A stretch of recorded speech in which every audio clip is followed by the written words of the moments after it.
Good morning, everyone. We're always really impressed with people who really nail the start time. Here we go, everyone's coming in now. So great to see you all. I think we've set it up so that you're muted on entry, but if not, if you could mute yourself, that would be amazing. We're going to have some time for Q&A where we get people to unmute and raise their hands a bit later, but it might be easier to manage if we just start with everyone on mute. Thank you so much. And welcome. I just wanted to start by making sure my slides work and click through. So I'm Kate, I'm joined by Amy Brand. We're actually in the same room and next to each other, but looking at different laptops. So we might actually look at each other occasionally like that. We're not doing anything strange. It's just, hopefully that works for everyone. Acknowledge that today we're coming to you from the lands of the Wurundjeri people and pay our respects to elders past and present. And just acknowledge that for us, standing with First Nations people at Let Me Be Frank, as part of the work that we do, is incredibly important. So, and we're trying to find new ways to push ourselves in that practice. And I think really ground our work a little bit more on culture, learning through culture, and a big part of that is learning language. So wanted to ask you all this morning, Bladu Nyan Wanyat, which actually means how are you all, in Woiwurrung, and encourage everyone to, in the chat, maybe if you've learnt or have started to learn any words in Indigenous languages from the country that you're joining us from today, to share those words. And we're sort of starting to challenge ourselves to do that more and more, depending where we're working across country. Sorry, I've just got someone who's not on mute. We'll just get you to mute. That would be amazing. As well as acknowledging country this morning, we're going to talk quite a lot more about First Nations and the work that we do a little bit later on through this session. I also just wanted to acknowledge the political context that we're all operating within at the moment, and acknowledge that for some of us within local government,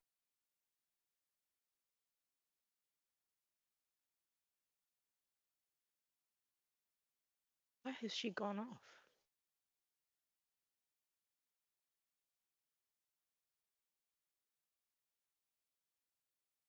You're on mute. Yep, no worries. In there kind of trying to mute everyone, we accidentally muted the speakers. Sorry about that. I was just acknowledging, as well as acknowledging country, wanting to acknowledge the political context that feels a little bit heavy for a lot of us working in climate change at the moment, and within local government. Fingers crossed for Saturday in terms of that sort of outcome. But I think when we're talking about this work, we're really trying to push climate action forward quite hard and fast, but it's sort of happening within a context where we're seeing quite a bit of a pushback against that. So I think that we just wanted to couch this morning in that, because we thought it was actually important to acknowledge. Now, getting on to us.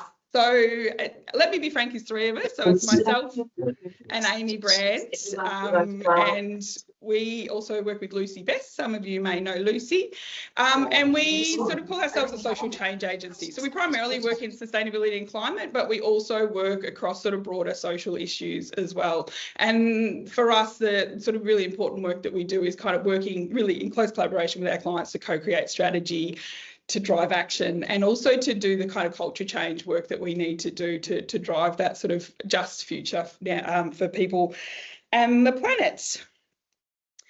In terms of, I don't know why my mouse isn't working. What we wanted to do with building this guide and then hosting this webinar this morning was, we've been doing this work for a long time. We want to make sure that we want to share what we've learned in all of our current thinking, and really about making it accessible to everyone. We know not everyone can afford to pay consultants, but we think that the framework that we've sort of started to build is actually really useful for anyone to be able to pick up and use. But it's a lot of it, it's not about providing all the answers, it's about catalysing some thinking. We really want to start a lot of those discussions today, and deepen those discussions across the sector. And we think by sharing this, we can hopefully accelerate action, go faster, go deeper. For us as a really small consulting firm, there's only three of us. We don't want to grow. Like, we're not kind of interested in building models where we kind of go out and do churn work, essentially, is what we sort of say. For us, growth is all about impact. So some of you might have seen, we've got an accountability report where we talk to what sort of impact we're looking to drive over time. And so this guide and this work that we're doing with you this morning is very much about that, about how do we kind of accelerate and drive action and impact. So like I said, we've worked a lot with local government on different climate and sustainability strategies, and here's just a little sample of some of them that we've worked across. And we it's more than a dozen councils over the last sort of 5 or 6 years, and just wanted to, I guess, acknowledge and thank all because those plans have all been quite deep collaborative processes, and so just acknowledge and thank our clients and everyone who's sort of been involved in that work. Amazing. But so our experience is one thing and all that deep work that we've been doing, but we also wanted to make sure we were testing our ideas and thinking. Curiosity is one of our values, let me be frank. So making sure that we're pushing ourselves in terms of our thinking is really important. So we did quite a big bit of literature, a literature review. So looking at obviously academic research, but also sector thought leadership work, etc., etc. When you get a copy of the guide after this morning, you'll be able to look through and dive in a bit deeper. It's all hyperlinked, so you can actually look at the resources that we've used to build the principles and go as deep as you like down that. And we are really open to feedback. So like I said, curiosity is a huge part of what drives us, impact as well. We know we can only do this sort of climate work collaboratively. So please take a leaf out of our book. We trade on being really direct and honest. That's hence the name, let me be frank. So we want people to sort of share that back with us as well. Great. So there are 14 principles. And there's quite a lot of overlap between some of them. They're definitely connected, but it was just a way of sort of organising the information, like I said, so that you can use this as a framework for testing your thinking to sort of understand where you can kind of go deeper. We've actually used the framework recently with Kingston to do like a gaps and opportunities assessment, for instance, on their current climate strategy, and actually look at where the opportunities were to strengthen that in the next stage of the review. Acknowledging that many of you, I think just about everyone who's on the call was either in the middle of implementation on their strategy and sort of starting to think about next ones, or really reviewing and getting ready to launch the next stage of the strategy. Sorry, I've got lots of notes. So I want to make sure I don't forget anything, but I also need to make sure I don't talk too long. Because like I said, 14 principles, it's a lot. We're going to throw a lot of information at you today. There will be a recording. You'll get a copy of the guide. We don't think this is the last chance to sort of start having this discussion. We hope that it continues.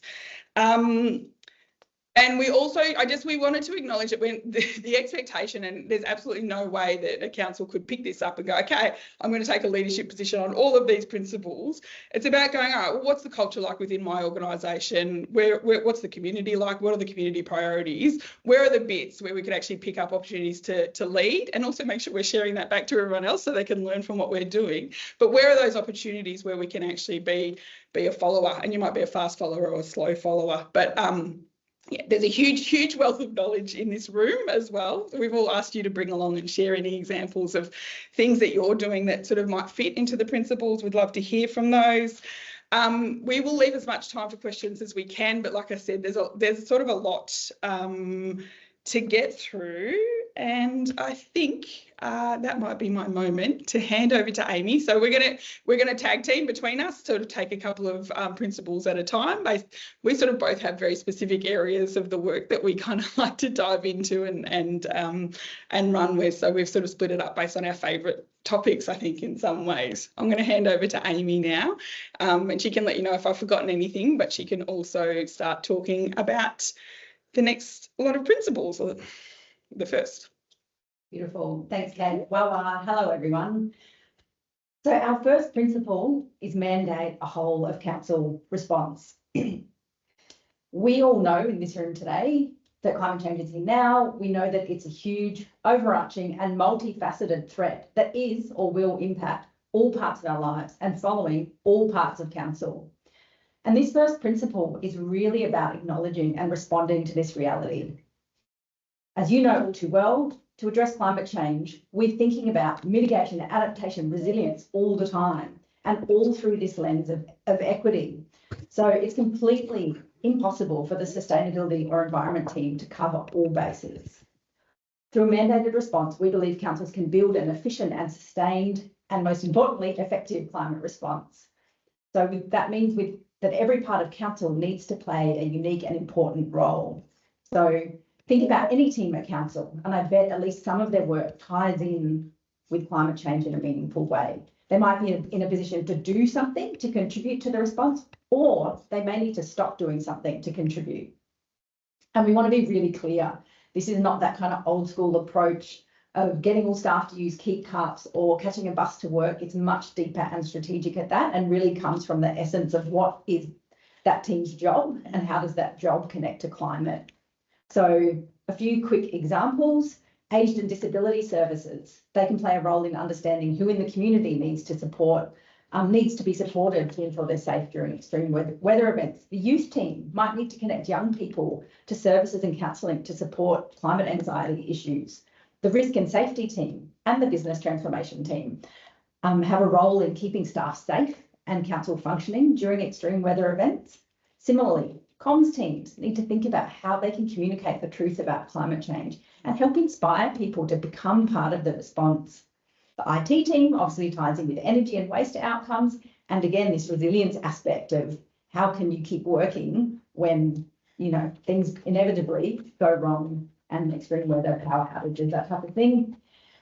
Infrastructure, traffic, engineering, all of those teams play a huge role around embodied energy, using recycled materials, cooling streets, making space for nature. The list goes on and on and on. But of course, for teams to do this work, they really need to be empowered to take the time to think about what their role is. Docking station. And hence the mandate.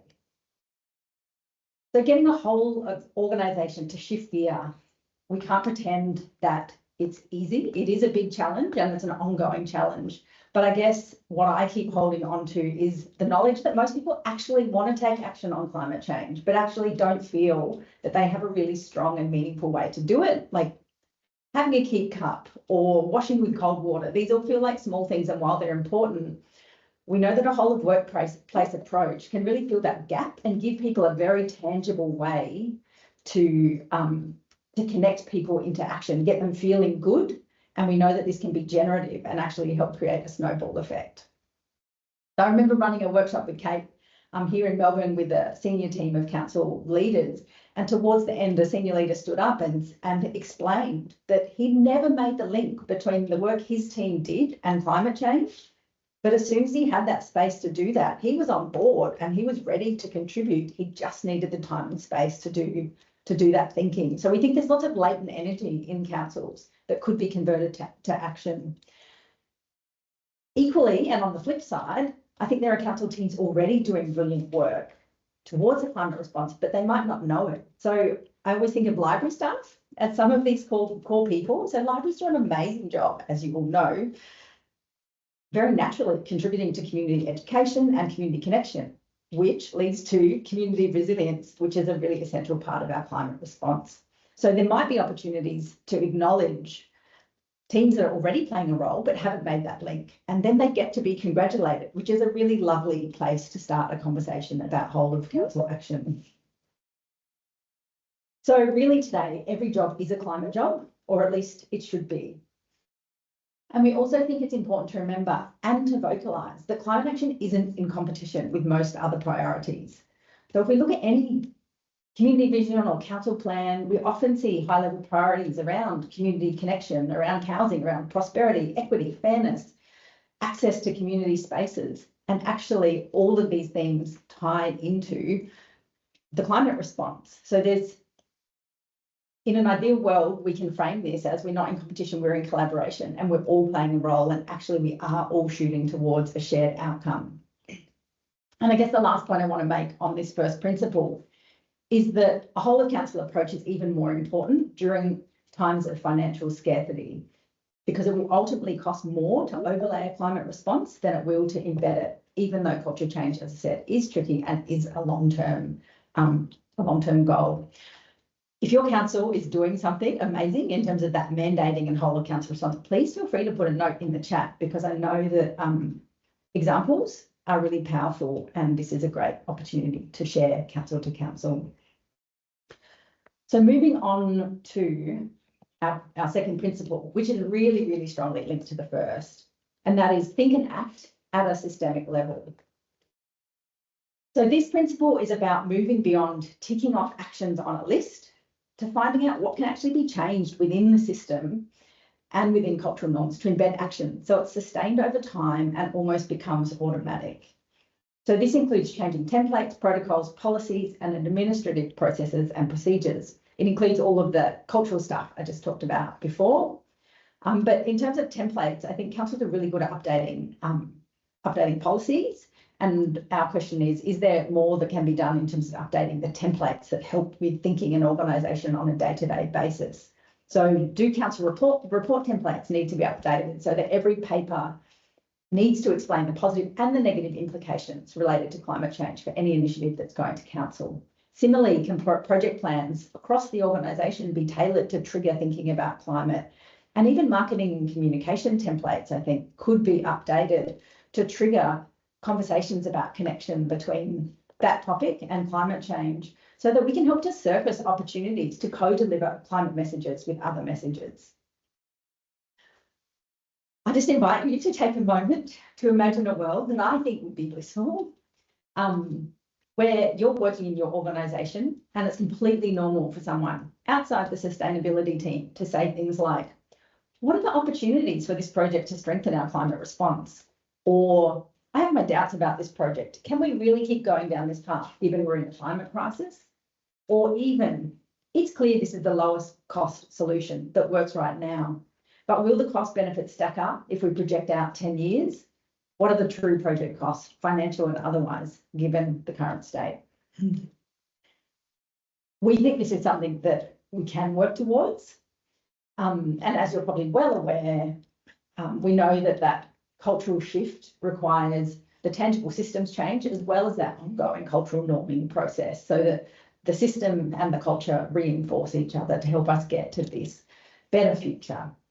And again, it's really easy for us to sit here and give advice. You're out there on the cold face. We know none of this is easy and it won't be an overnight success, but we think it's worth focusing on, and we think it's a really important way to future-proof councils so that climate work will happen, even as politics may shift. And I guess lastly, on this point, collaboration internally is a really critical part of this. So yes, you'll need leadership from sustainability and environment teams, but it'll also require skin in the game from the people who are in charge of maintaining organisational culture. So, business transformation teams or HR teams, and absolutely it'll need to involve the executive team. Moving on to principle number 3, I feel like we're covering a lot of big issues. Kate and I knew this would be an intense session, so we'll kick on. Principle number 3 is centre the rights of nature. And for me, I have to keep reminding myself that humans are part of nature. I think we often forget this and we see nature as separate or as a resource. But actually, when we stop and take a beat, we all know that we're actually part of an ecosystem that is absolutely the giver of life. And I think unless we start to deeply value the ecosystem, it's virtually impossible for us to build a safe climate, because a safe climate can only be built on nature ultimately. Lots of councils have declared a climate emergency and have included acknowledgement of the biodiversity crisis as part of this, which I think is brilliant, and shout out to all those councils that have done this, because I think it's crucial. And centering the rights of nature is a way to bring that acknowledgement to life and start to really act on it.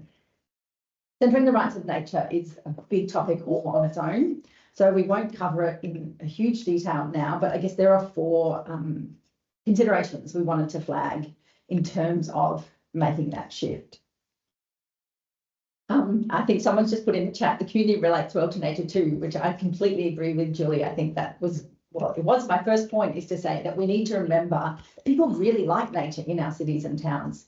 And of course, not everyone wants to go trekking through the bush. And yes, sometimes people don't like the placement of nature in our cities. Some people will always want their car park over a tree, but I'm yet to meet anyone who wants to strip nature out. Mostly people want it more in our cities and places, and it can be a real unifier, as you've said, Julie. So I reckon we just need to use that more in the work that we're doing. Second point is that for too long, nature has come second to hard infrastructure. And I think in urban planning, there is a real push to shift away from this, but it's probably not happening as fast as we would all like. So I want to live in a world where green infrastructure is looked at as the first and best solution. And recognising there is always, of course, a need for hard infrastructure in our towns and cities, but I would like to see that the green infrastructure still has equal priority. We know humans are pretty ingenious, and if we decide to equalise the priorities, I'm confident that a better balance can be found and new solutions designed. Following on from this, we've had a long-term wondering about whether there's an opportunity to run more nuanced community engagement around this tension, or what has historically been a tension between green infrastructure and hard or grey infrastructure. From what we've seen, councils are brilliant at asking their communities what they want for urban forests and for parking plans, but we have seen a hesitancy to explicitly put these two issues side by side and have a more complex conversation about not being the have it all the time, all at once in the same location. We think there's an opportunity to have a more nuanced conversation, to be experimental with how you have that conversation. So, you know, can you have pop-ups and temporary infrastructure so people can experience the different possibilities and then have a conversation about what really matters and where within that community. This ties into our third point, which is really around being creative about how you practice centering the rights of nature. Again, centering the rights of nature is easy to say, but how might you actually do it? Someone in a meeting could be nominated to speak from the perspective of nature. Dare I say it, could that someone be a councillor in the council chambers from time to time, or always? Can meetings be taken out of the room and into nature so it's literally present? Can photos and imagery be used to bring nature into discussions? Can we use art, kids or First Nations perspective to help us raise the voice of nature? It might feel a bit uncomfortable and a bit woo-woo to be asking for these things, but it is being normalised. If we look across the ditch to our friends in New Zealand, they've granted legal personhood to the Wangatui River, and there's many other examples of this as well. We'll put some links into the chat around that. Our fourth and last point on this one is something that we've been scratching our heads about as well, in terms of where does this important life-giving biodiversity exist? Yes, it exists in our cities, and that's really important, especially when it comes to resilience. But actually, most of our true biodiversity lives out of sight from most of us. Big stretches of this nature are in regional and remote areas, often in areas where councils are smaller and less well-resourced.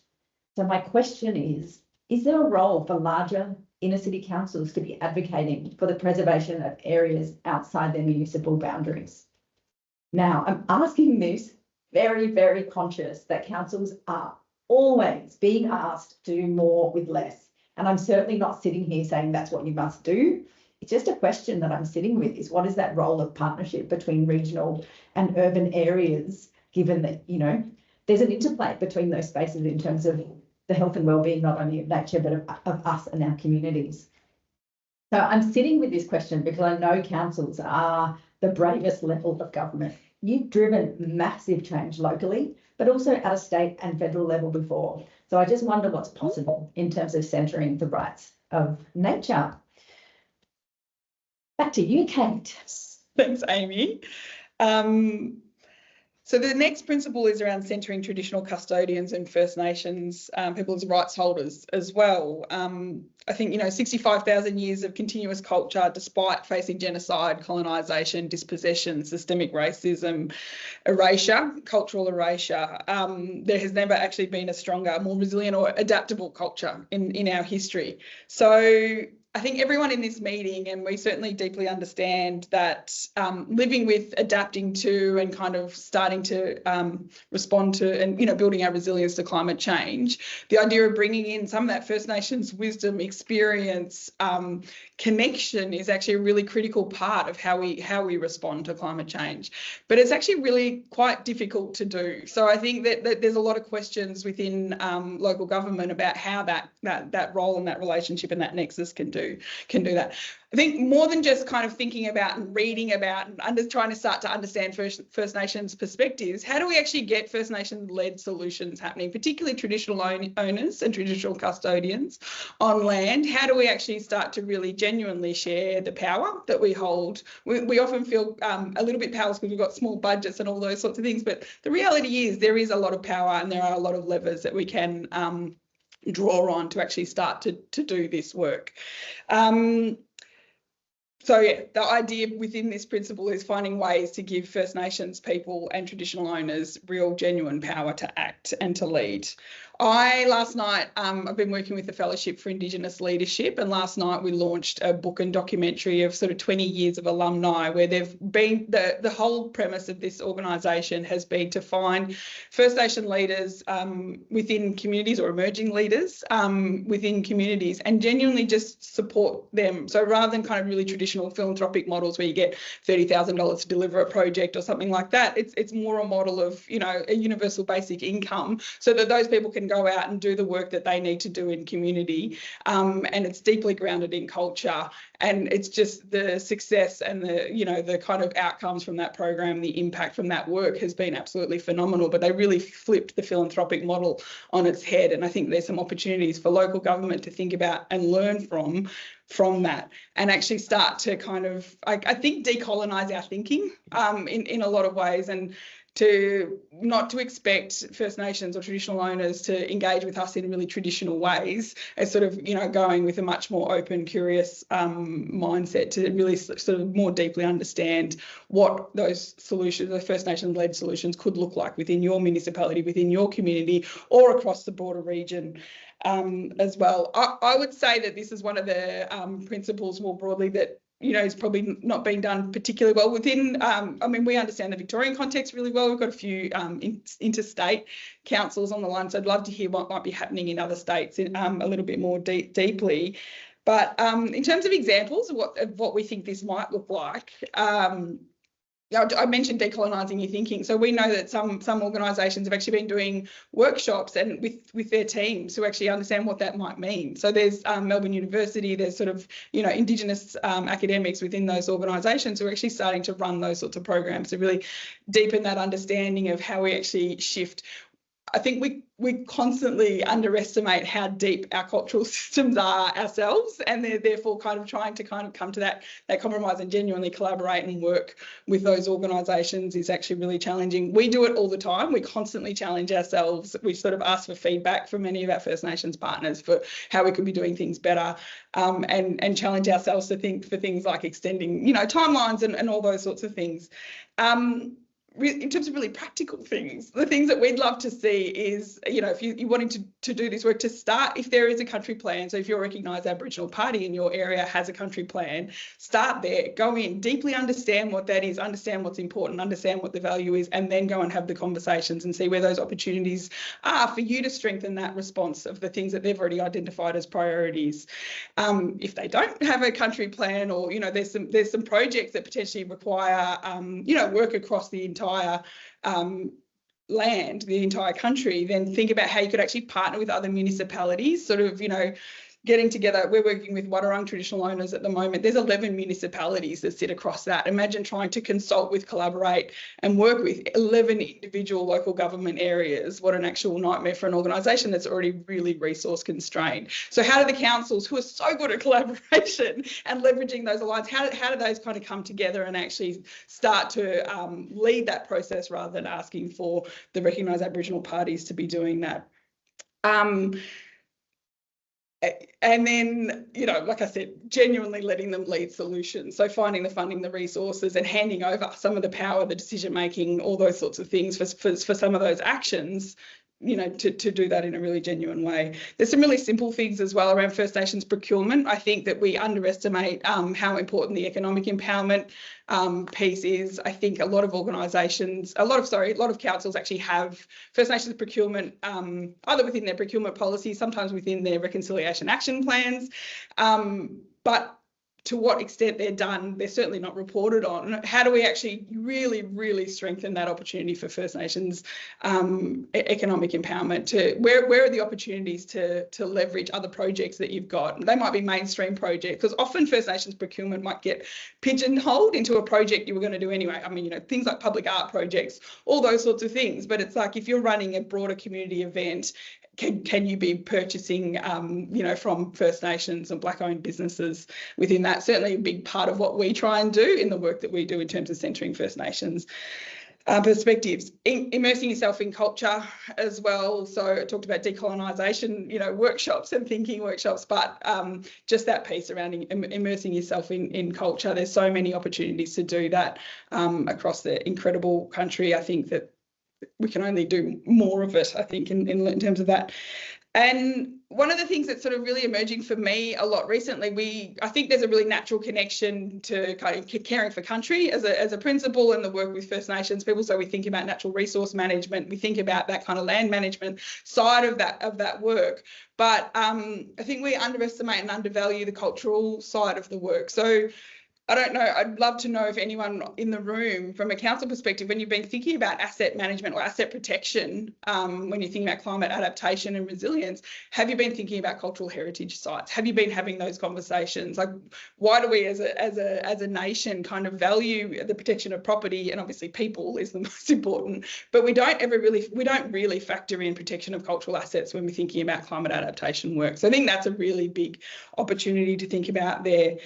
And then, you know, if you want to push really hard, we know that there's been some exploration within different councils to look at what would a local treaty look like. We're obviously going through a treaty process in Victoria at the moment, and it would be really wonderful to get that as a bit of a foundation. But what could that look like locally as well? And, you know, even going so far as considering a voice to council. Is there an opportunity, in the same way we want to centre the rights of nature and give nature a voice at the table, is there an opportunity to give traditional owners a more genuine voice and, you know, seat at the table when we're thinking about all of that? Would love to hear any examples that people have got of work in that space, and, you know, work that you've been doing in there. Again, the next one is around centering equity and social justice. So we know local government's got a duty of care to act on climate, well, particularly in Victoria, but that's sort of, you know, coming up in other states as well. And there's also a real duty to support the community members who are most at risk or most need that support. So those sort of things coming together, I think, is a really critical part of that.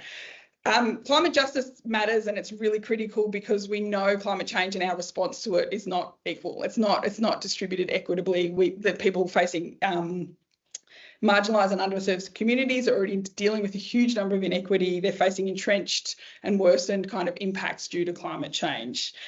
What we find, and none of that is, you know, surprising to anyone, but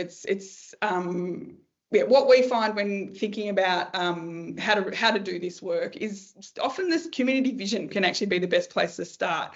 We have traditionally long held views of in Australia of, you know, around equity and a fair go, and, you know, that kind of idea of what are sort of strongly held Australian values. And if you look through community visions that a lot of local governments have worked on their community with, social justice is actually often, and community connection and looking after the community is actually usually really deeply entrenched in that. So we often find that kind of starting from that perspective of the community vision, which has gone through a huge amount of consultation and is often, you know, should be the sort of anchor and the deeply held sort of spot for starting that work, is a perfect starting place for how to sort of centre social equity, social justice and climate equity, sorry.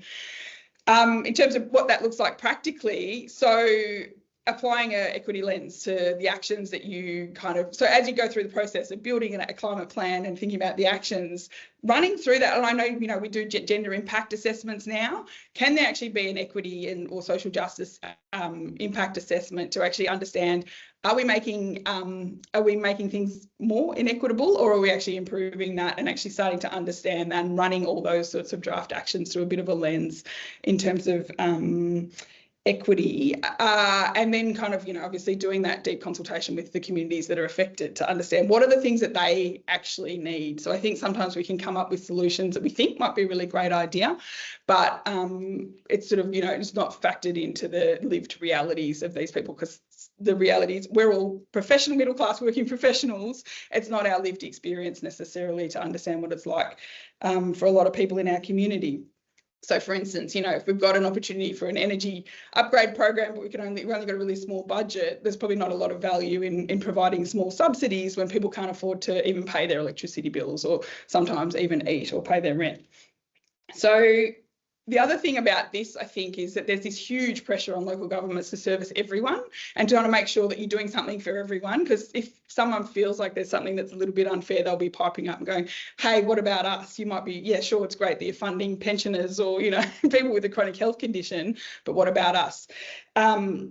It's just not feasible. I think we all know that, and it kind of ends up just diluting all the small amount of resources that we've actually got available. So I think holding that line really strongly to go, well, this is actually our duty as local government. It has that nexus with the public health work, with aged care, all that sort of community support and connection work that local government does. And if there's not budget available for this sort of work, it's like really nailing the advocacy piece. Because like I said, the community vision, and I think what the community most communities that we've worked with anyway, do want to see people who are less well off than them in their community looked after. So how do you actually start to leverage and mobilise the community around that and actually start to demand the resources that we need to actually start addressing the equity issues? And also, what about supporting the services that support the people who need these sorts of work? So yeah, I know Yarra did some really great work with neighbourhood houses, for instance, on and climate adaptation and resilience. How do we actually start to support those? If you've only got limited resources available and there's not those sorts of opportunities, how could you start to support some of those organisations so you've got a little bit of that flow-on effect? Is another really great example. Amazing. Okay. Again, would love to hear other examples where people have sort of been doing that work. We know we've been doing quite a lot in the energy space, so we know a lot about the energy upgrades, but any other sort of, social justice, climate justice work that's happening within councils would be great to hear about. Principle number 6, we're rocketing through. I don't know about you, but it does feel like a huge amount of information. Again, everyone on the call knows deeply, I think you're all the sorts of people who get on and kind of collaborate with each other. We cannot drive climate action alone. No, we've got so many areas across which we need to act. We can't take leadership on every single one of them. We need to follow sometimes. We need to kind of join together. We know that the only way to kind of build that really comprehensive response is to work together. And really, I think it would be really great within this principle to see people start to get better at articulating the areas that they're really good at. So I think that not being shy and going, actually, we're really good at driving that. Let us do that on behalf of, this collaboration or this alliance, and then kind of really identifying the areas where you kind of need to follow. So I think we are as a sector, the local government's getting better at that, but it would be good to see that, I think, strengthened and articulated a little bit more broadly. We've got lots of great examples where collaboration has just delivered such incredible results, like VECO, we've had Solar Savers. I think Ironbark Snapshot tool is a really great example as well. And shout out to Ironbark. They are looking for, that is just such an incredible tool. It saved councils so much money in terms of their emissions baseline. They're looking for some funding at the moment, so strongly encourage you to jump in and, if you can, offer some support to keep Snapshot going. But that would not have been possible without that deep collaboration, that multiple collaboration across lots of different councils.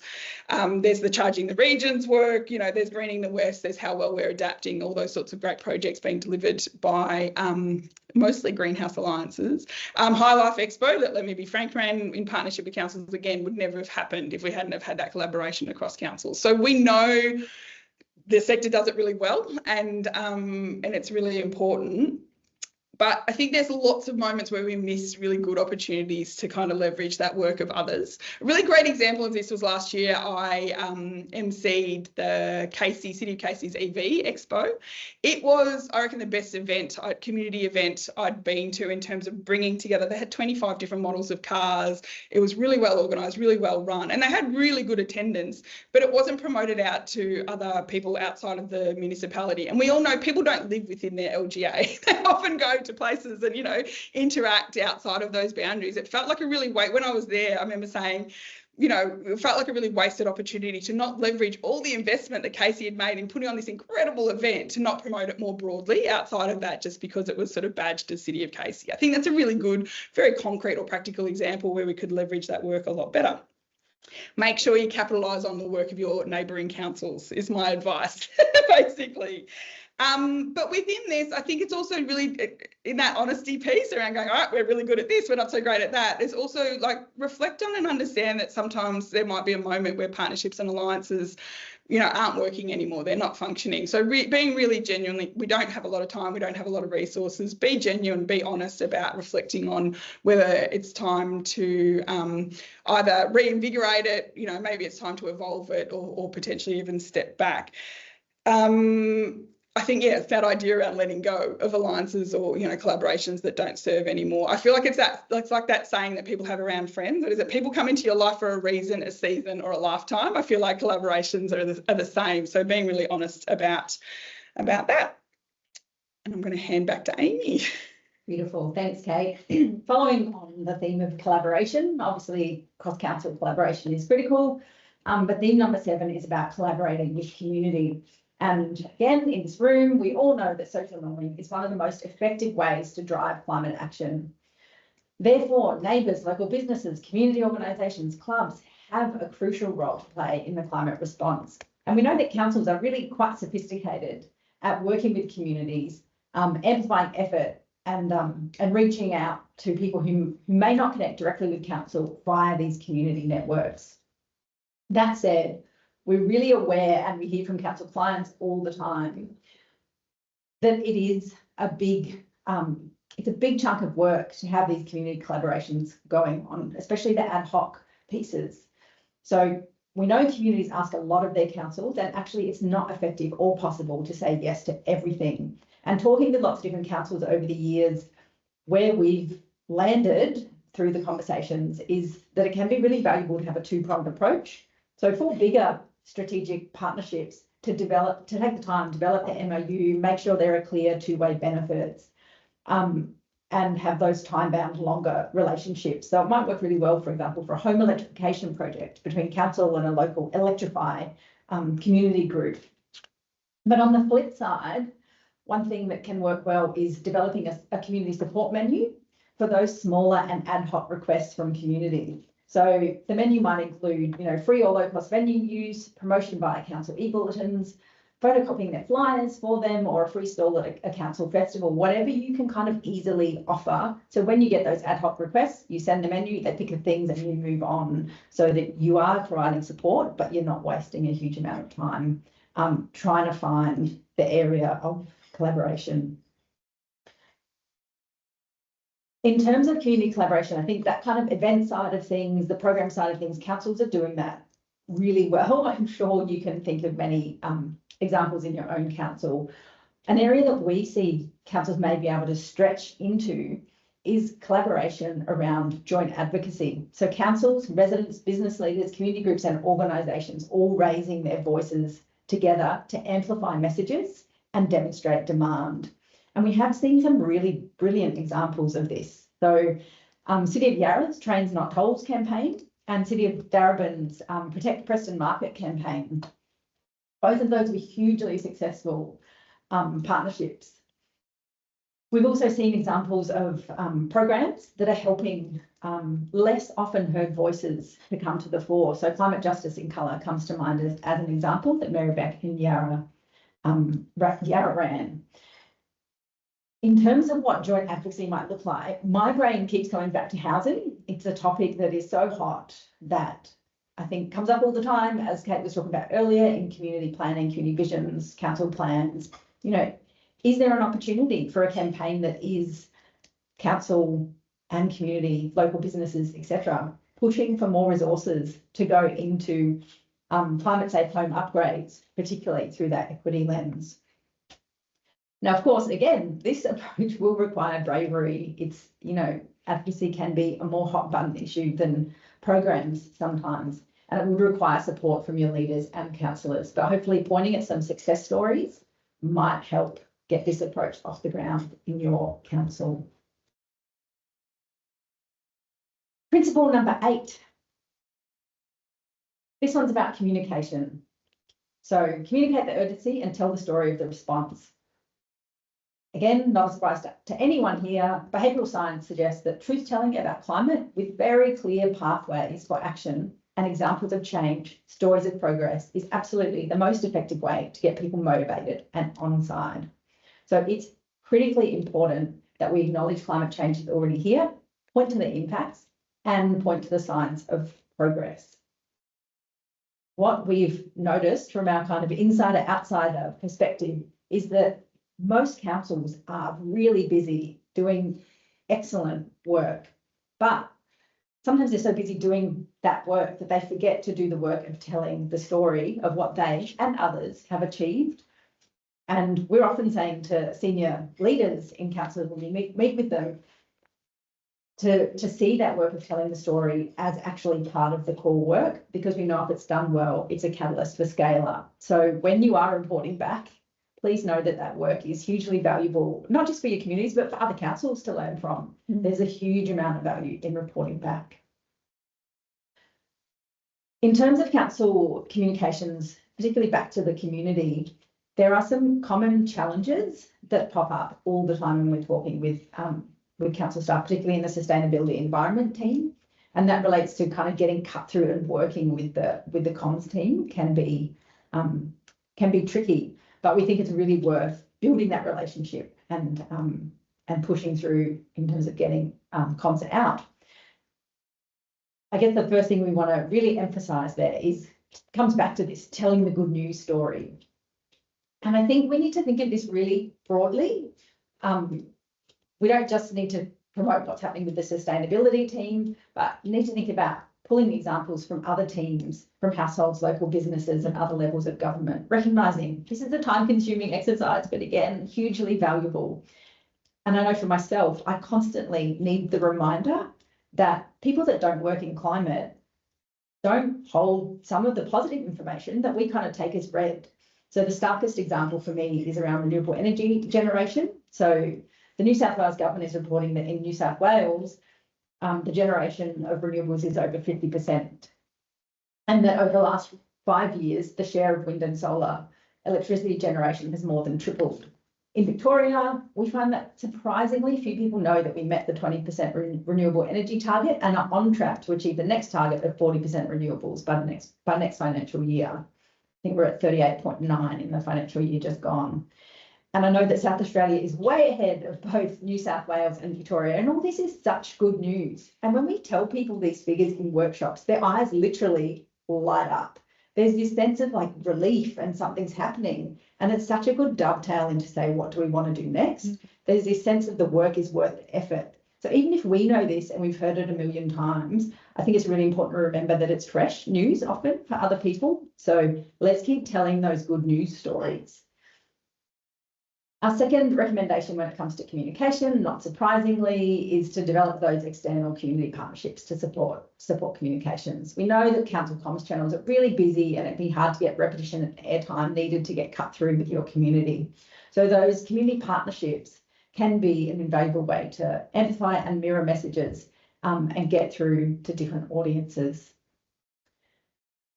The third thing to say in terms of comms is perhaps the most challenging recommendation, and that is to weave climate messages into stories where climate isn't the primary focus.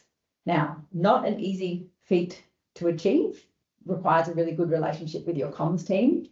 But let's take, for example, a new sporting field opening. That's potentially an opportunity to talk about climate change. Perhaps the grass was selected to be drought tolerant, or there's increased water capture and storage built into the stadium. Perhaps trees have been strategically planted to provide natural cooling. I think councils are really good at pointing to these examples, but often there isn't an explicit link made back to climate change. So highlighting, look what we've done because we are responding to climate change. Both of those pieces of information are really important. Tree planting is another really obvious one that if your council has done a bunch of tree planting, is there an opportunity to place some physical signage that says council's planted X number of trees this year? It's another way we're keeping you cool as our climate changes. Then on the flip side, we need to be linking climate change back to extreme weather events. So in the aftermath of events, it's really important for councillors to make statements like, we know the climate is changing and that more of these types of events are on the horizon. To prepare and keep our community safe, our council is ... Of course, this approach, as I mentioned earlier, will need the support of your communications team. They can really act as story weavers, finding opportunities to integrate climate across a huge range of stories and communication. But this idea really links back to some earlier principles. So the first two about mandating a whole of council response and thinking and acting at a systemic level.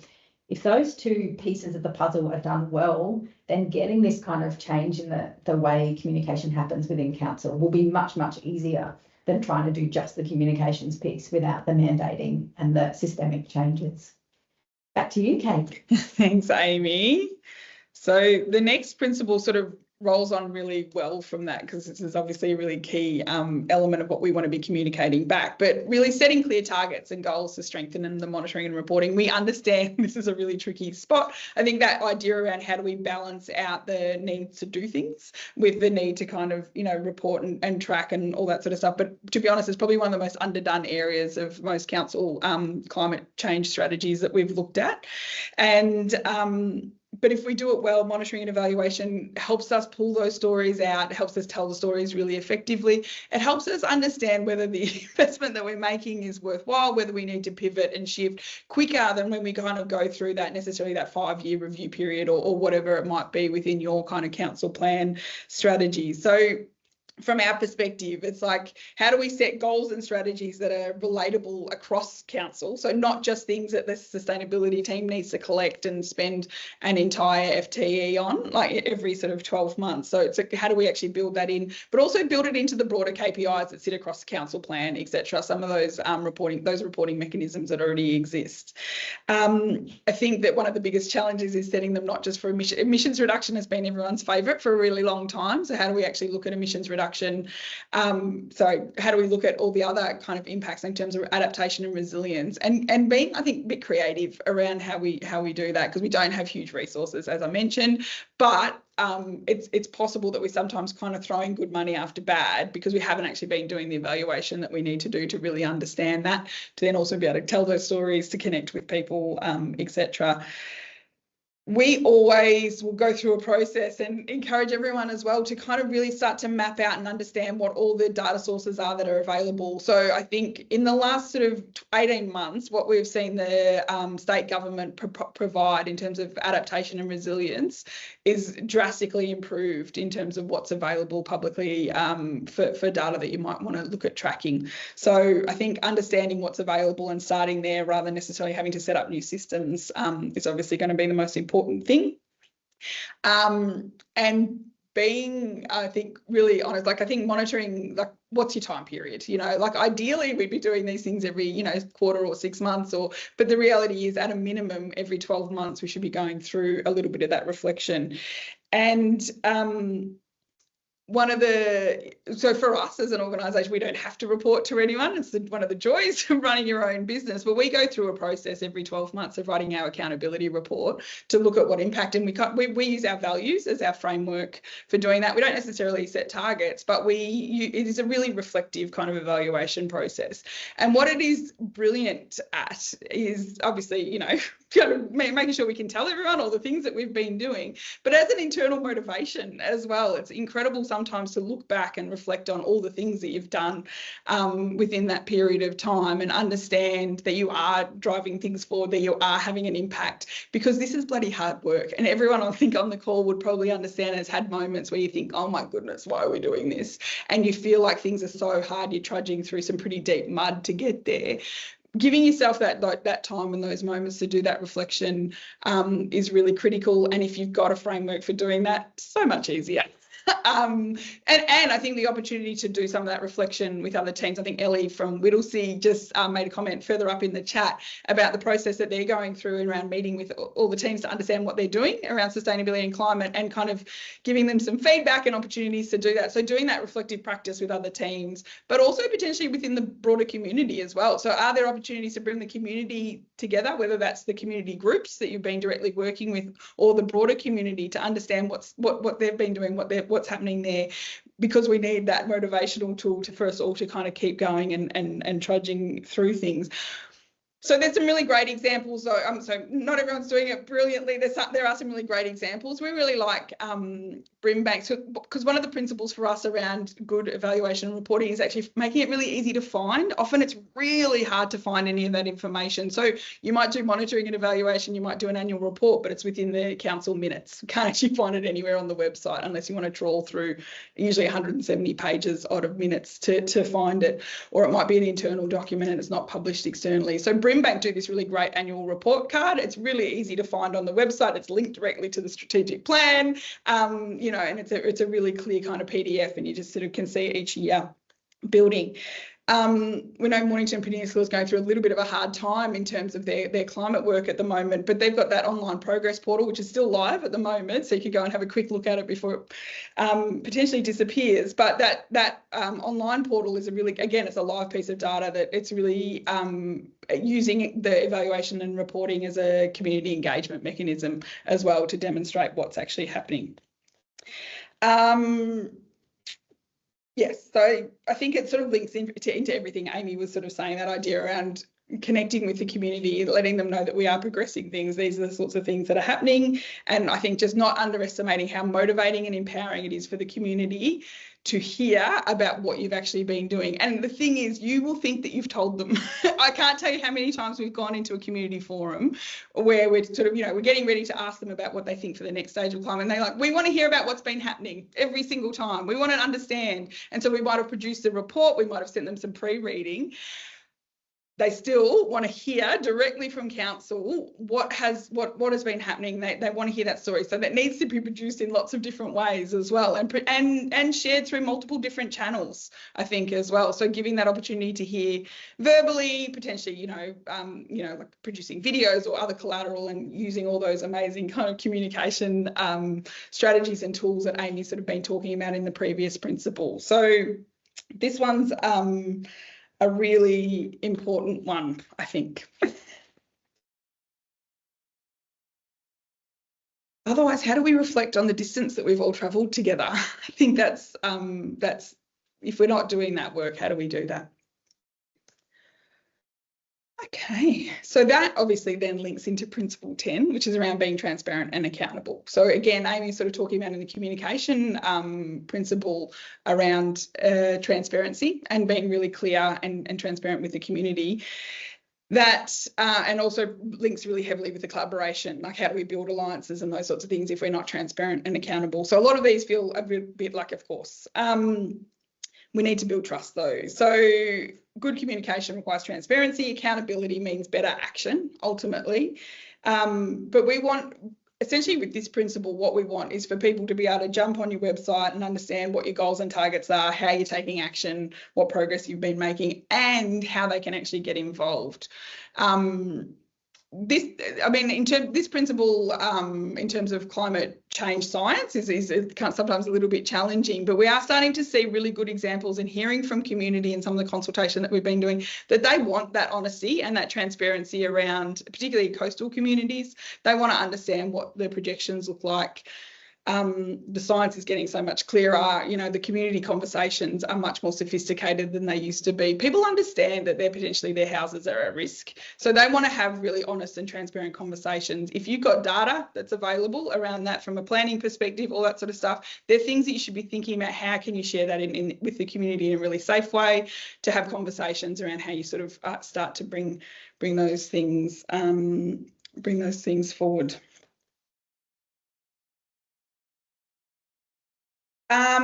Financing solutions and leveraging council power. So let's talk about money. It's one of our biggest challenges when we're thinking about climate action.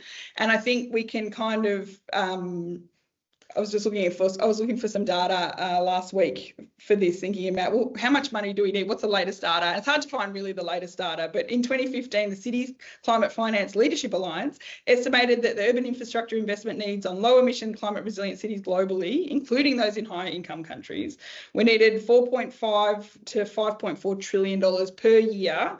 And that was 8 years ago. So, you know, we look at the macro, we know we need a lot of money to sort of finance genuine climate solutions and adaptation and resilience. So we can work at that macro level. And to be honest, I don't know about you, I find it completely terrifying. And it's not a space that most of us who've done environmental engineering, you know, biodiversity degrees, like we're not necessarily a bunch of economists in the room, kind of really talks to that idea about mandating a whole of council response though, because I think that your CFOs and other people in the organisation might be much more comfortable talking about different finance mechanisms. So yeah, we're in a situation where we need a whole heap of money. Local governments don't have it, but there are finance mechanisms available. And I think Amy's going to pop in the chat. There's this brilliant resource the World Bank produced, which actually talked about all the potential climate finance instruments that local governments globally could potentially leverage. And there are things in there that we haven't necessarily thought of. I mean, a lot of us have seen, there's probably two clearest examples that I've got around innovative financing mechanisms. One was Darebin sort of kicking off the special charges on the rates for the Solar Savers program, and then even programs like when Moreland City Council ring-fenced funding from the sale of assets to launch the Moreland Energy Foundation. Kind of really good examples of different thinking around how can we actually start to leverage and finance these sorts of solutions. But I think, you know, there's a whole heap of other solutions that we aren't necessarily thinking about when we're thinking about climate solutions. So strongly encourage everyone to have a quick flick through that. But that's also another really great resource that might be about engaging other people across your organisation who might be thinking in a different way and have a different lens for how they potentially could help with the climate change work, to sort of understand.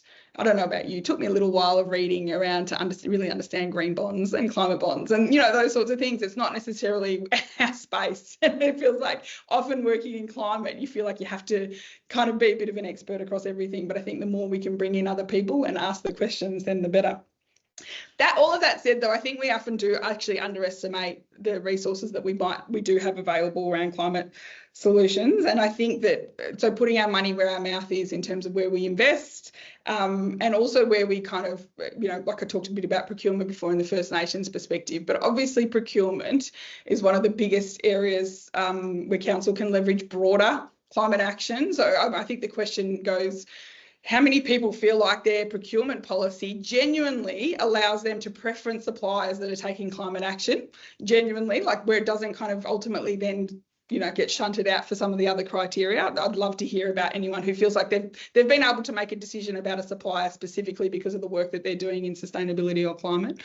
And how can we actually build a system that allows it to be considered in terms of, you know, in terms of equal? There's also roles for local government around working deeply with their supply chain to help them actually start to take that climate action, et cetera, et cetera.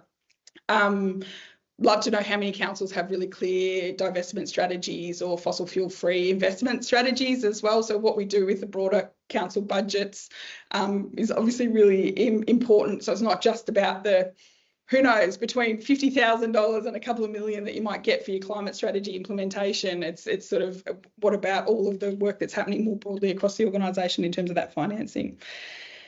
So there's not a lot that you can finance directly out of your operating budget. We completely understand that, but how do we actually start to have a conversation to go, this is actually potentially an area that our council might be interested in stepping into a little bit of a leadership role, because it's really hard, but it is doable, but it definitely requires the right leadership. Okay. Principle number 12, so moving beyond mitigation, making sure we're including adaptation and resilience. I think most people are doing this now anyway, but we have spent a lot of time seeing climate strategies and climate plans and climate responses that have been focused on emissions reduction. So, and it's obviously a really important part of what we need to do, but we know also though that, you know, there's a whole heap of climate impacts that we need to start really addressing. And we also know that there's a limit to what council can actually directly influence in terms of emissions reduction.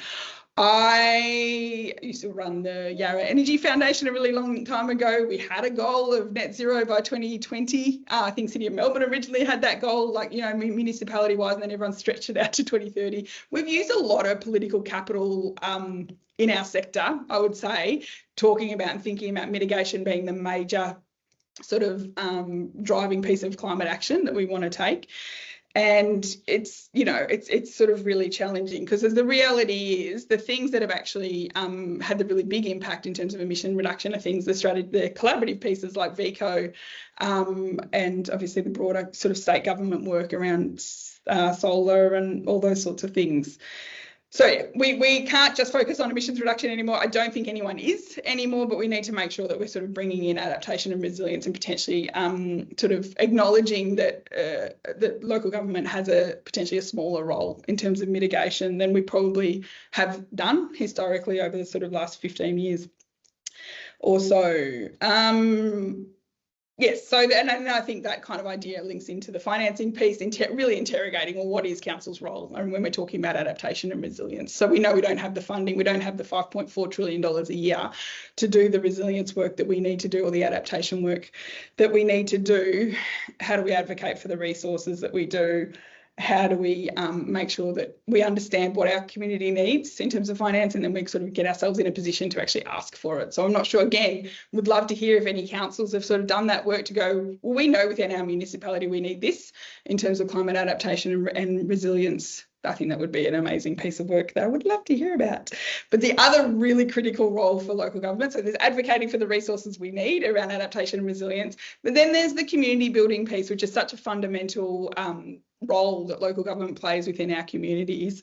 Connecting people with each other is one of the best ways that we can protect each other in terms of the impacts of climate change. So I was just reading some really brilliant research about the social impact of public pools, for instance. Like it was just brilliant, just sort of talking about, obviously you've got people really focus on the health and wellbeing aspects in terms of physical activity, but so this piece of work really delved quite deeply into the social connection, actually starting to understand the deep sort of social impact and then ultimately the economic impact of those connections that people are making in those facilities. So we know libraries, events, community supporting facilities and clubs, social groups, repair cafes, food hubs, gardening, you know, clubs, all those sorts of things, the investment that we make in public art and music, all of this work that local government does, it doesn't have to be called climate work, but it could be, strengthens that community connection and that resilience. So I think that's one of the really critical things that local government does do and can do as we move away a little bit from mitigation and sort of start to focus on adaptation and resilience.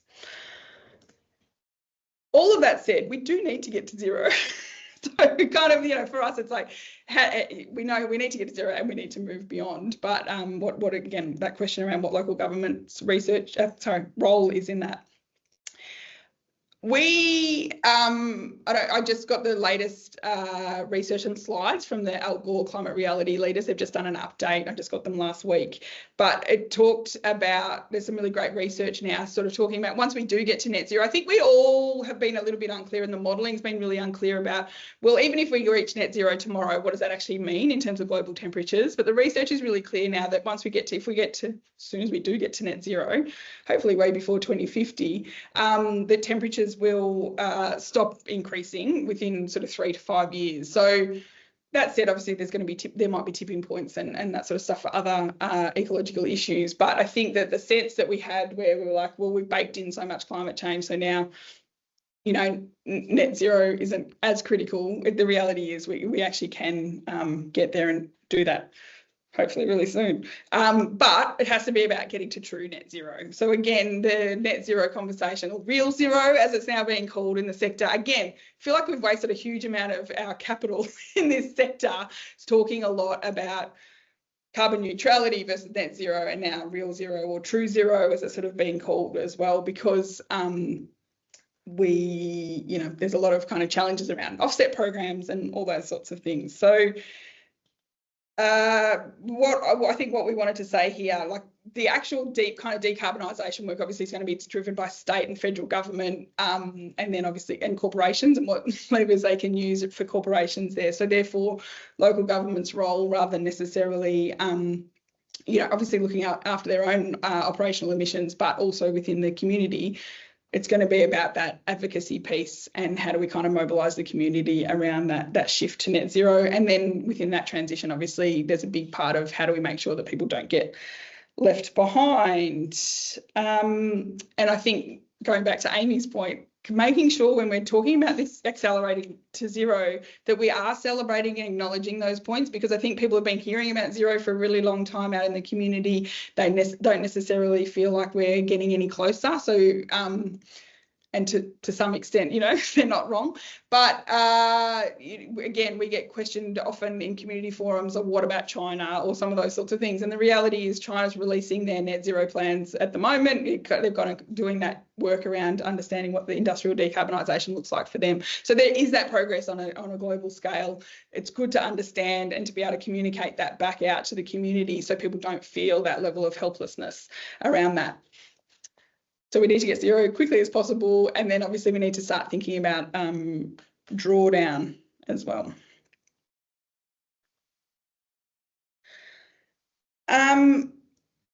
This is, like Amy said, we think local government's the bravest level of government, without a doubt. So in this space, I think there's lots of you on the call who are already doing this really well.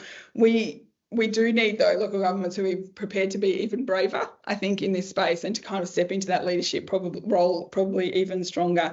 And we understand and acknowledge that it's a massive ask in the current political climate. And like I said at the start, fingers crossed, hopefully after the weekend, we might have some more clarity around that. But sorry, I'm just losing track of my notes here. I've been talking for too long.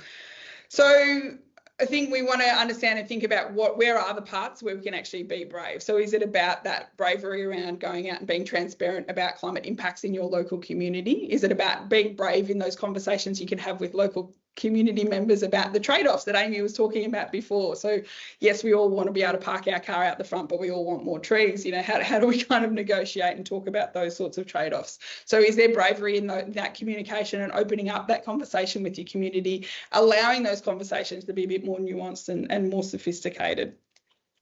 Can we be brave in how we work with and advocate to and lobby to state and federal governments? So state and federal governments have very strong, clear climate targets. They rely so heavily on local government to deliver on those, and that role of local government's usually completely under-resourced, underappreciated and undervalued.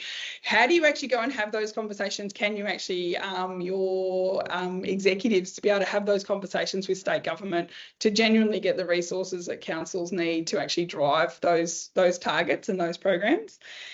And then I think as individual council officers, where are the moments where you could be brave? We all know that there are often, the political machinations mean that particular pet projects or things might actually come up that aren't necessarily going to drive the best outcomes. When are the moments that we could be brave and talk about the evidence base for the work that we're doing to be really clear about communicating the why to go with a particular solution rather than another one, etc. Being really, I guess, clear and strategic and choosing those moments, I think, as council officers is going to be really challenging, but that's sort of one of the moments to sort of step into that true leadership role internally as well going forward.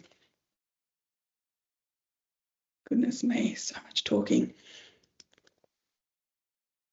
Okay, we're going to get into questions and reflections now, which we've had a few in the chat, which is great because we can start with that. We're really conscious that we just fired a whole heap of ideas at you, and we'd like to reiterate that we're not expecting everyone to go away immediately and do all of the things. It's just completely impossible, we know.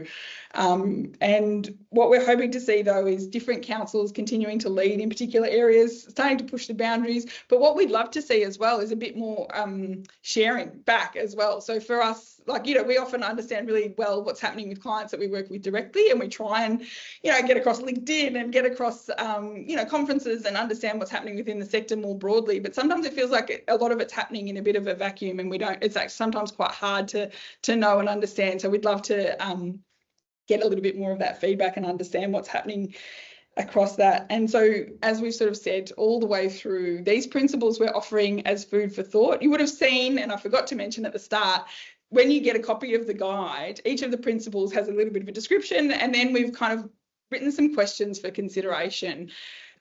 We would love to, in further iterations of this, kind of, include some more detailed case studies, some more examples. But like I said, today's really been about a moment to sort of start that sharing process, and we'd love to see where it can go.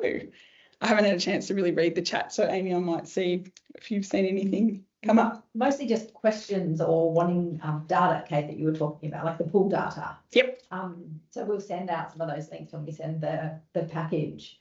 But maybe the start is, Kate, to go off your suggestion just now, that if you've got an example from your council, it'd be great to hear about it, and recognising that we've got people in here from across state lines. I feel like through the alliances, state-based alliances or geographic alliances, there's some really good sharing going on, but this is a really good moment to get sharing across state borders. So that's my call out to all of you. But I think, Nicholas, you've got your hand up if you want to pop your mic on and kick us off. Yeah, hi, Nick's fine, and thanks so much for the session today. It's been a little bit eye-opening to be able to just have a little understanding of all the different principles that you guys have put together. I just had a little question. I'm sorry, I was a little bit late, but I just want to understand how you guys formed your best practice principles. I heard that you had a lot of experience throughout speaking to different councils and that sort of stuff, but sort of what was the basis of developing these principles? That'd be great. Yeah. Do you want me to take this, Kate? Yeah. Not that I like it when you're just going to pause on. Sometimes it's nice to have a break. It's a really good question, and we did cover it a little bit at the beginning, but there's basically a two-pronged approach with pulling this together. And as you said, one of the is really our experience of working with lots of different councils on this. And I guess we have worked with councils that are both inner city and regional, recognising they can be quite different in terms of needs and resources. So that's one part of the thinking. But we did do a really big literature review also, looking at, so essentially we had a sense of what we thought the principles were, and then we did a literature review to kind of fact check that, to say, well, are there other things that academics are writing, other consultants, researchers, do they line up? And so when we send you the full report, you'll actually be able to see all of those resources that we used, and we've done a matrix to show that piece of the literature review did support that principle. So they don't obviously all support all of the principles, but we felt like there was enough either research or on-ground support from the work we've done with councils for us to kind of confidently say this is an area you should be thinking about, or you should be working toward thinking about with your councils. That's great. Thank you. Beautiful. Julie. Hi. Thanks, Kate and Amy. Hi. Yeah, great, really great presentation, and sounds like a really good resource. So yeah, I'm pretty excited about this. It's definitely a good time for us because thinking about all of these things and reviewing our climate plan. And yes, so I guess that's the first thing. I just want to say I think this is going to be very helpful. And even though sometimes you might know like a lot of these things, it just actually helps to have it all really sort of articulated, and the examples that I think you're providing as well.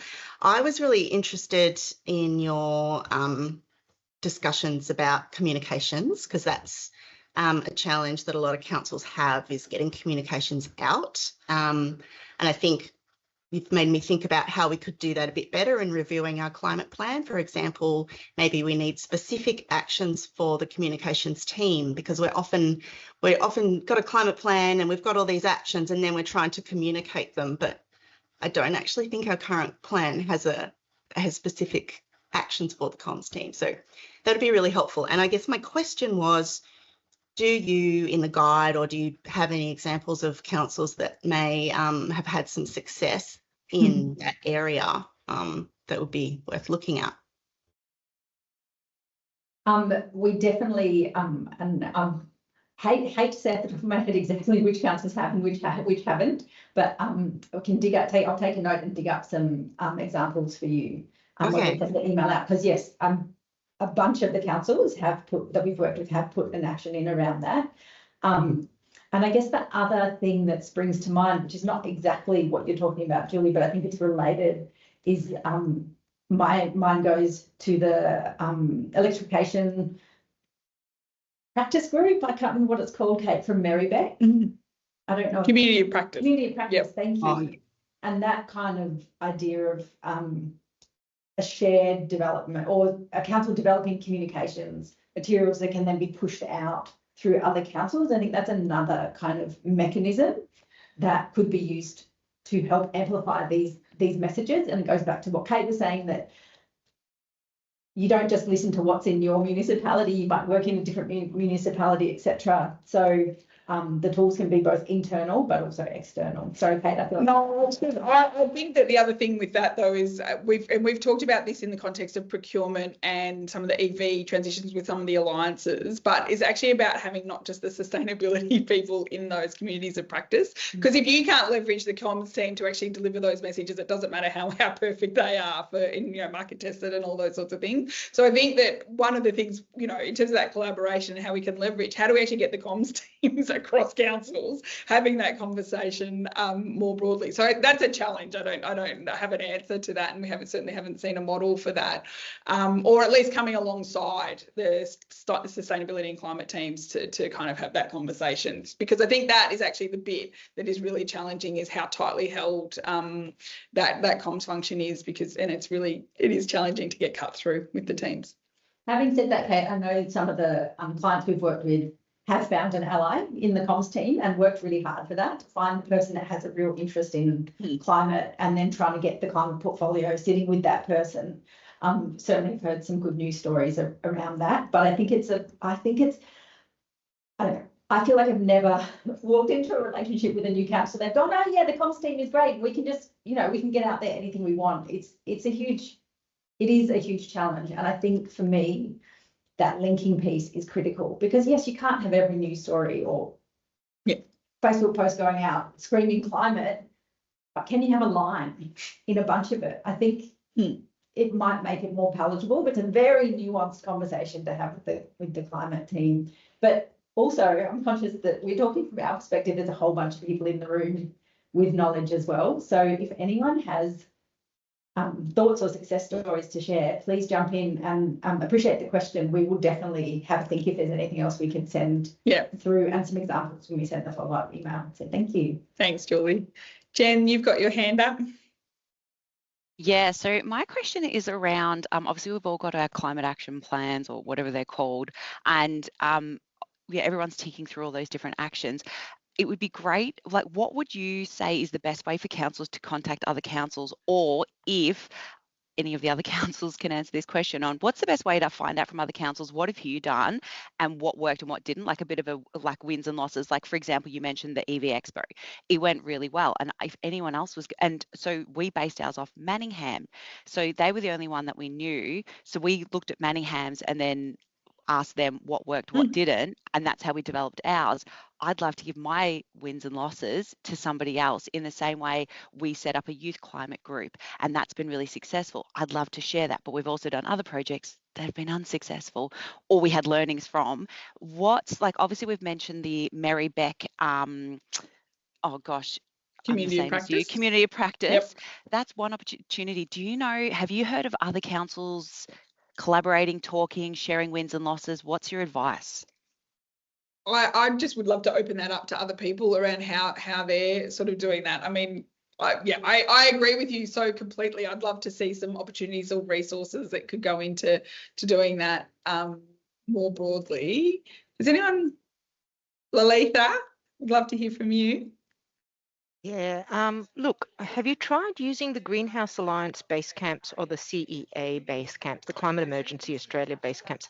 This is where a lot of us reach out and we say we want lessons from if anyone has done this or anything.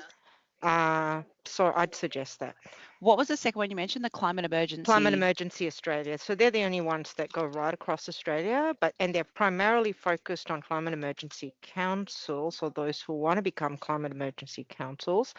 But the reality is they do a lot of this kind of work around connecting those who are doing stuff right around Australia. Awesome. I'll check that out. Thank you very much. I mean, other than that, we spend a lot of time trawling LinkedIn. And what's really interesting about that is I reckon internationally, people are much better at sharing that than we are here. I think we're not necessarily wonderful at either telling people about the great things that we're doing and then obviously the challenge of sharing some of the things that we've learned. It can be really hard. Yeah, beautiful. No, I'll check that one out. Thank you. Nicholas, I think you've got. Yeah, just one more comment from me. Can vouch for Lilith's comments there about Basecamp. I'm also a part of Basecamp, and that's a really great resource that we are able to bounce heaps of ideas off. But yeah, I just wanted to just bring it back to let me be frank. You guys were asking for the push for councils to connect and all that sort of stuff.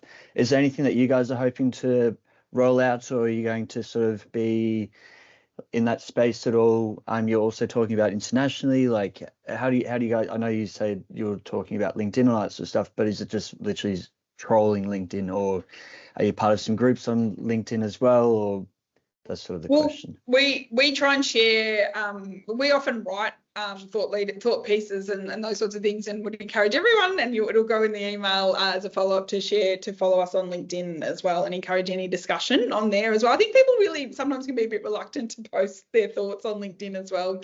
It feels like that, a little bit strange sometimes, but we welcome it. Like if you disagree with us, we'd love to hear it. Like I said, curiosity is one of our values, and I think it's always really interesting for us to learn from that perspective.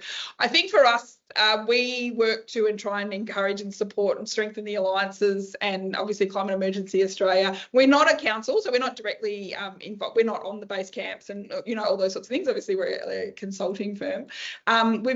We've been talking about what else from here. We're open to ideas, I guess, is the other thing. If people are kind of interested in what's next, we're really open. Thanks. Kate, something that just came to my mind. I know the alliances run some really good conferences, and I wonder whether there's a piece in those conferences to do some kind of fast sharing kind of event, because I think at the moment there's a lot of kind of deeper information, but maybe there's like 45 minutes where councils are just literally sharing a really tight way your biggest success and your biggest failure for the year, and allow that, like, oh yeah, Hugh's done this amazing thing, or X council has had this big challenge, I don't want to fall down the same pothole, and kind of make space for those engagements. Because I think the online stuff is really awesome, but it can be quite different from having a conversation. And if we're getting all these councils together, maybe there's a chat we could have with the alliances to help run some kind of fast and furious information exchange. Yeah. We had been talking, because obviously, it takes a lot of work to pull these sorts of things together. So any opportunity we've got to leverage that and kind of strengthen the work as well. So we had been chatting with the alliances about what sort of workshop we might be able to run to support that. So maybe that's a really great idea to see if we can run something like that. And actually, Melanie's just jumped onto the chat and saying she's working on the VGA conference. So she loves that idea, and we'll take it back to the team. So this is the beauty. Like, I love these kind of sessions, because I do think that we all spend so much time at our desks and I miss talk, just the chats that you have. And sometimes the magic is just in creating a bit of time to have the conversation. So really appreciate it. Oh, yeah, there you go. Yeah, great. Thanks, Karen. That VGA conference in 2019 ran something similar, and maybe do it again. So that's brilliant.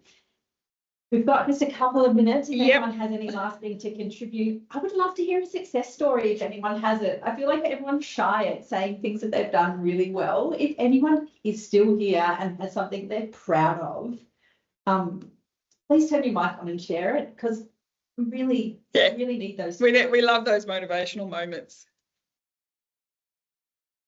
I know you've all been doing good work. Justin, please go for it. Oh, you're still muted. Just thanks for a presentation. Fantastic. I think just quickly, just had a thought on the comms. Our biodiversity team were probably in a situation a few years back where the whole concept of biodiversity and nature, like there's strong foundations within the community for that. But I guess throughout the organisation, it probably wasn't as strong, or people didn't have that awareness. But they've had a really great, I guess, success story around biodiversity, involving staff in little, I guess, activities and badges and little competitions and things, like I wonder, look, and I'm just looking at those best practice principles. When you think of like what needs to be done, it's like there's 14 there, but I wonder whether, in terms of a comm sense, whether you can kind of distill that, or whether we can distill that to like four key things like people, nature, finance. Finance is always scary, but like, so we'd have to use a different word, but like people, nature, I don't know, like even like 2 or 3 things, like people, like, so if we're just now focusing on adaptation and resilience, and I'm just big broad statements there, but if we can distill all those things we need to do in simple sort of messages or themes, even further, I think that might help in our message, and then have really simple messages around that. So that way, because I think I come from a landscape architecture background and then moved into this sustainability thing, and I guess it's still difficult to grasp if you haven't sort of followed that sustainability thing throughout your whole career. So how do you quickly bring people on board, so they can kind of relate to that story? I think that's really some of the challenges, Yeah, totally.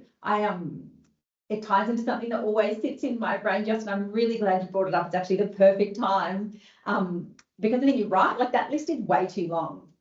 Absolutely, no council should try and focus on them all. And I think for me, your kind of question about, or what you were saying about what matters locally, I think for us, we'd love to see councils look at that list and go, you know what, the bottom 5, we're not there yet, but here are the 3 that we think we can really take a good lead on, and not try and roll them all up under each other, but pick some focus points that will have real impact and matter to community, and do that really well. Because I think you're spot on. It is way too much. Yeah, we don't have any kind of little, I guess, possum that we can drag out it as a community event and say everyone can focus on saving this. It's such a broad thing.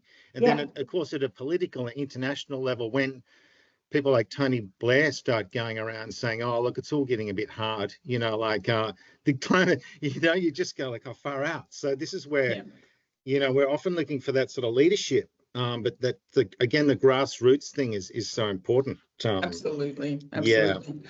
We'll post it as well. I think David Meiklejohn, I don't know if other people know, he used to run the Climate Emergency Australia Network. He just posted, I think they're about to do a newsletter for councils as well. Actually, Jen, that's another avenue. I think they're about to do something. We'll find a link for that as well after the chat, but posted talking about that specifically, about how to, it's very much about messaging and those sorts of things. I think there's some good food for thought in David's work as well.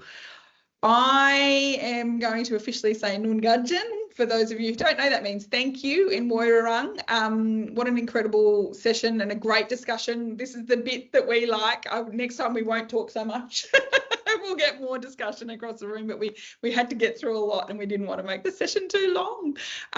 Who knows, we might see you at a Greenhouse Alliance conference. Well, we'll be there, but maybe there'll be some opportunities to do some more sharing as well. For those of you in Victoria, anyone else, please reach out, follow us on LinkedIn. We'll send the recording through the chat and a few other links that we've said we'd follow up on. Thank you so much, Nungajin, everyone, and I hope you have a really great day. Keep up your amazing work. Thank you.